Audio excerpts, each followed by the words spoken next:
Angol. Kasi kina. Yun. Kaninong ginto, ate? Sa kanila. Sa kanya. Dinulang niya, dinulang. Oo. Ikaw ang nagdulang. Anong pangalan mo? Anong pangalan? Baka na ano. Yung nakaberde, yung may-ari. Ha? Anong pangalan mo? Sansay? Ang ganda ng pangalan mo, Sansay. Tingnan nga natin yung ginto ni Sansay. Pero bayan naman. Mga isang guwet. Pwede na. Ilang araw gigingin to? Kaya na lang ako kaya na. Ay, tingnan nga natin. Ginto ni Sansay. Ang ganda ng pangalan niya. Pangalan ng kan. Idol. Sabi ko nung tito niya, Oh. napanood ako kami sa kuwan. Saan? Sa cellphone. Napanood kayo? Oo, nagbinta kami kahapon. Kailan niya napanood? Kalabi daw. Ay, ganun. Ano sabi? Maganda ba o ano? Sabi ko, bumig time daw po kami. Bumig time naman kayo talaga. Sige, subukan po natin.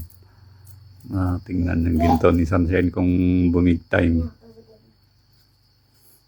Kung tumama o natamaan. Ipalagay ko, tumama yung bata. Ano, may nakakapa.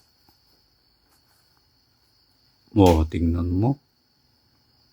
Bata yung kumana pero may kwan. May timbang talaga ito. May isa pang malaki. Yun. Tingnan natin. Ay, may sumama na isang kwan. May late.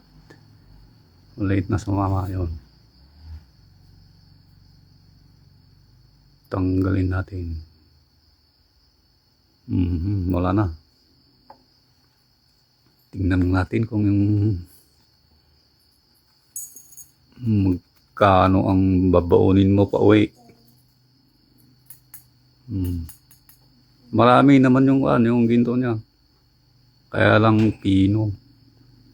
Isa lang yung ito, malaki. Pero kung ganito karami tapos malalaki ay may timbang nga. Pero ganun ang ginto niya. Maliliit. Isang guhit po ang ilagay natin. Isang guhit. Ganyan, mahigit na konting-konti. Yan po. Ito, kunin mo na boy o girl. Babae, lalaki. Ay, babae, Sansay, ano. Ito. Hindi, meron ba? Ito ba? Ito ba? Ang galing guminto ni Sansay, isang guhit yun ate, ano? Yan. Ginabi na sila Sansay. May nagbinta dito ba dito kanina? Meron.